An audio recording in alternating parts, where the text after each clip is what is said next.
네, 경제 연안을 보다 쉽게 풀어보는 경제 읽기 시간입니다. 오늘도 다양한 경제 이슈들 권혁중 경제평론가와 함께 살펴보겠습니다. 어서 오십시오. 네, 안녕하십니까. 예. 자, 카카오 얘기를 먼저 좀 해보죠. 모든 사업을 원점 재검토하겠다. 이렇게 쇄신 의지를 밝힌 카카오가 택시업계와의 간담회를 시작으로 수수료 체계 개편에 착수를 했습니다. 현재 일단 먼저 알아봐야 될 게 카카오 택시의 수수료 수준도 그렇고 구조가 어떻게 이루어진지 좀 짚어봐야겠습니다. 네, 김 센터장이 좀 각오를 한 것 같아요. 왜 맞아요. 그러냐면 이번에 그 제3차 공동체 비상경영 회의를 열었는데 예. 이 1, 2차 같은 경우에는 이제 카카오 판교 아지트에서 열었는데 이번 같은 경우에는 이제는 카카오 모빌리티에서 이제는 열었습니다. 그러니까 센터장이 책임지고 이 택시와의 수수료 문제라든지 여러 가지 문제를 해결하겠다는 그 의지를 좀 보여줬다라고 좀 생각을 해보겠고요. 네. 그래서 이제 카카오 택시도 모든 사업을 재검토하겠다라고 이제 김범수 센터장이 이제 밝힌 상태죠. 근데 수수료가 이 중에서 이제 문제가 되는데 이제 많은 분들이 이제 카카오 택시에 대한 수수료에 궁금해하세요. 그러니까 예를 들어서 제가 이제 택시 기사라고 본다 그러면 제가 카카오 모빌리티 쪽으로 수수료를 내 운임이 20%를 띄워줍니다. 많이 띄워주잖아요, 사실. 내가 번 돈이 20%니. 그런데 이제는 그게 이제 바로 이제 가맹 계약이고요. 또 하나의 계약이 있는데 제휴 계약이 있어요. 그럼 내가 20% 떼어주는데 너무 과도하니까 카카오 모빌리티가 한 15%에서 17%를 다시 한번 저에게 돌려줍니다. 그래서 사실상 보면은 수수료율이 이제는 5%가 되는 거예요. 2, 3%, 한 5% 정도. 예, 그렇죠. 그래서 이제 사실상 한 5% 정도 이제 최대 수수료를 이제 받아가게 되는 이제는 이런 이중 구조로 되어 있습니다. 이게 이제 문제가 되고 있고 이런 이중 구조의 수수료 체계를 바꾸라는 거죠. 그래서 이런 부분이 이제는 택시사한테 부담이 되다 보니까 그렇고 또 한 가지가 사실 이거를 금감원에서는 분식회계로 보고 있습니다. 왜 그러냐면 사실상 카카오 모빌리티 입장에서는 20%를 가지고 가잖아요. 그러다 보니까 매출액이 이게 커질 수밖에 없어요. 사실상 5%지만은 20%로 잡는 거 아닙니까? 그럼 투자자들 입장에서는 이 카카오 모빌리티의 기업이 규모가 굉장히 크게 느껴질 수밖에 없습니다. 그러니까 금감원에서는 이런 것을 이제는 분식회계라고 이제 간주를 하고 있고 예. 이 부분에 대해서도 이제 문제를 삼고 있는 부분이에요. 그래서 이런 다양한 수수료 체계가 있다 보니까 이번에 이 김범수 센터장이 나서서 이거를 좀 고쳐 나가겠다라고 이제 밝힌 상태라고 말씀을 드립니다. 이게 카카오가 이제 연말까지 배차도 그렇고 수수료 인하 등의 개선안을 마련키로 했는데 일단 어떤 안들이 논의되는지 알아봐야 될 것 같고 사실 네. 업체 입장에서는 이해관계가 다르기 때문에 네. 뭔가 줬다가 다시 뺏는 느낌이 되면 또 업체도 좀 굉장히 그럴 수 있기 때문에 네. 뭐 이 결론 도출이 쉽지 않을 거다는 예상이 나오고 있더라고요. 그렇습니다. 지금 이제 최대 수수료가 5%라고 말씀드렸잖아요. 실질적으로. 그러면 이거를 이제 실질적으로 3% 수수료로 이제는 내릴 것으로 낮추겠죠. 지금 예, 네. 보고 있어요. 그래서 택시 업계와 지금 이야기를 지금 나누고 있고 그럴 수밖에 없는 게 윤도택령이 이제 독과점 이론은 얘기를 했습니다. 그렇죠. 한마디로 이제는 어떤 한 기업이 그 시장에 진출을 해서 저가로 이제 들어가는 거죠. 시장 침투 전략을 써서 그러면 이제 저가로 가다 보니까 경쟁사들이 다 사라져 버립니다. 다 망하겠죠. 그런 다음에 이제 본격적으로 가격을 올려버리는 이런 혼자니까. 독과점 이론을 얘기하면서 콕 집어서 카카오 얘기를 했거든요. 그러다 보니까 이제 수수료를 카카오 입장에서는 바꿔줄 수밖에 없는 부분입니다. 그래서 이번에 이제 실질적으로 3% 정도 수수료로 될 것 같고요. 또 하나가 이제 승객 호출 문제에 대해서도 이제 얘기를 하고 있어요. 한마디로 이제는 가맹 택시 기사가 아닌 이상은 사실 이 부분에 대해서 승객 호출에 대해서 덜 되는 부분이 있거든요. 그런데 이런 부분들을 시장에서 요구했던 부분에 대해서 이제는 카카오도 아무래도 이제 다른 경쟁 업체의 이제는 플랫폼 그 택시 기사들에게도 콜을 줄 수 있도록 이런 부분도 이번에 이제 바뀌어질 것으로 보고 있고 그다음에 택시 매칭 시스템도 이번에 좀 변할 것으로 보고 있습니다. 그러니까 많은 분들이 그러실 거예요. 카카오 택시를 부르면 이게 도대체 어디서 콜을 받아서 오는 건지 기사분들도 궁금해하세요. 이게 보통 어떤 원리로 바로 배차도 있고 네. 뭐 돌다 배차도 있고 그렇잖아요. 네, 이게 어떤 원리로 매칭이 되는 건지 기사님들도 궁금하고 소비자들도 궁금하거든요. 그러니까 복잡한 알고리즘으로 짜져 있다고 그러는데 이걸 좀 단순화해서 맞는 국민들이 또는 소비자들이 이해할 수 있는 매칭 시스템으로 만들겠다. 이것도 이제 밝힌 상태입니다. 그래서 이러한 다각적으로 지금 카카오가 좀 마련을 하고 있다고 말씀을 드립니다. 그렇군요. 자, 그룹 차원에 이렇게 말씀하셨던 것처럼 전례 없는 위기도 그렇고요. 대통령의 공개 비판 때문에 직격탄을 맞은 상태이기 때문에 사실 카카오 모빌리티가 추진해왔던 어떤 상장도 그렇고 신사업 이거는 일단 사실상 홀딩이 되고 중단됐다고 봐야 될까요? 그렇죠. 진행이 더 이상 할 수 없는 구조로 가고 있죠. 일단 상장 같은 경우가 문제가 있는데 카카오 모빌리티 같은 경우에는 17년도에 이제 분사를 했습니다. 2017년도에 그러면서 야심차게 이제 상장을 준비를 하고 있었고 사실 연내에 상장을 할 거다라고 이제 생각을 하고 있었거든요. 시장에서도 그렇게 이제 읽고 있었고. 그렇죠. 근데 지금 상황 보시면 아시겠지만 도저히 상장을 할 수 없는 기업 공개를 할 수 없는 IPO를 할 수 없는 구조로 지금 가고 있어요. 그래서 사실상 연내는 힘들지 않을까라고 이제 시장에서는 내다보고 있고요.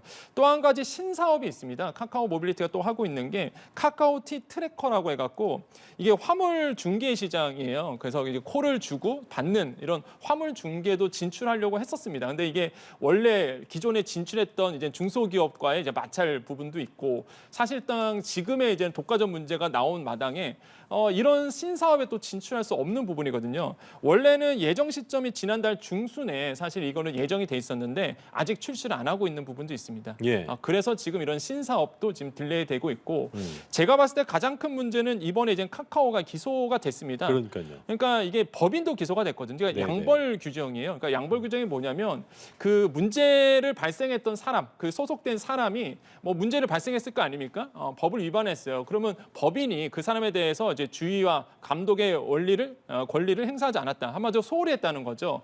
그렇기 때문에 이제 법인도 책임을 져야 돼. 그러면서 이제 법인까지도 이제 기소를 하는 게 양벌 규정인데, 근데 만약에 카카오가 양벌 규정에 의해서 이제는 벌금형 이상의 처벌을 받는다라고 본다 그러면 이게 은행의 상법에 있습니다. 지분율 10% 이상을 못 갖고 가요. 그러니까 대주주의 적격성 심사에 걸려버립니다. 그러니까 한마디로 카카오가 지금 카카오뱅크의 대주주예요. 지분을 많이 갖고 있습니다. 지금 한 27.17%, 27.17%를 갖고 있는데 예. 만약에 이게 형사처벌되면요 10% 이상을 못 갖고 있습니다. 그러면 10% 이상을 다 내다 팔아야 되거든요. 그럼 대주주 지위도 잃게 되고요. 무엇보다 매도 물량이 폭탄적으로 나올 수밖에 없는 부분이에요. 그래서 지금 뭐 주식시장 안에서는 과연 이게 양벌 규정에 의해서 카카오가 기소가 됐는데 과연 형사처벌이 가능할까 이런 부분도 궁금하고 만약에 된다 그러면 과연 어느 정도의 매도 물량이 이 시장에 나올 수 있을까라는 것도 되게 궁금해요. 그래서 가장 예민한 문제다. 지금 주식시장에도 뜨거운 관심을 갖고 있는 것이 지금의 이제는 카카오 기소다라고 말씀드립니다. 지켜봐야겠네요. 네. 알겠습니다. 자, 그리고 물가 얘기 좀 해볼 텐데 저희가 최근에 음식 물가는 계속 올라서 서민들의 네. 고통이 커지고 있다 얘기했었고 먹거리 외에도 최근 1년에는 이 생활용품 값도 이것도 사실 음식처럼 안 먹을 수 없고 사용하지 않을 수 없는 가격 수요 탄력성이 좀 낮은 거기 때문에 네. 서민들의 고통이 커질 수밖에 없는 부분인데 생활용품 얼마나 어떻게 오른 겁니까? 예, 한국 소비자원에 보면은요 종합 포털이 있죠.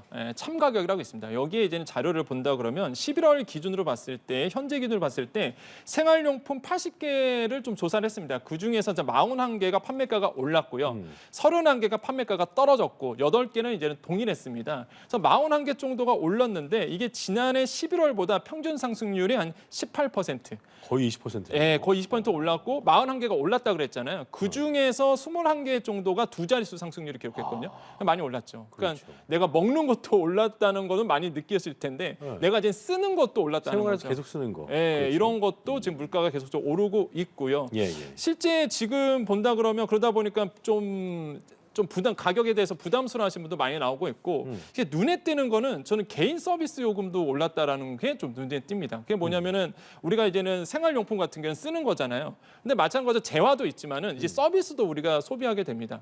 여기서 말하는 게 개인 서비스 요금도 인상이 됐는데 서울 기준으로 말씀드리면 목욕 요금이 1만 원으로 됐는데 이게 지난해 대비 17%. 목욕이 10,000원이에요? 예, 네. 목욕비가. 많이 이게 올랐네. 지난해보다 17% 올랐습니다. 그렇군요. 그 다음에 이제는 세탁 요금도 지난해보다 8.4% 올랐고, 뭐 숙박 요금도 지난해 동일한 기간보다 한 3.9% 올랐거든요. 그러니까 계속적으로 이제 서비스 요금도 이제 오르고 있다는 특징, 이런 것들이 이제 보여주면서 야 진짜 안 오른 게 없구나. 라고 맞아요. 이제는 말씀드릴 수밖에 예. 없다. 특히 눈에 띄는 게 또 육아용품입니다. 양육비 부담 얘기 나오더라고요. 예, 그래서 지금 육아 물가도 아동복 같은 게 유아동복이 21%나 올랐어요. 아니, 12% 올랐거든요. 네네. 그러니까 두 자릿수 올랐기 때문에 이것도 굉장히 부담스럽죠. 그래서 요즘에 그런 말이 나올 만해요. 애 키우기 힘들다.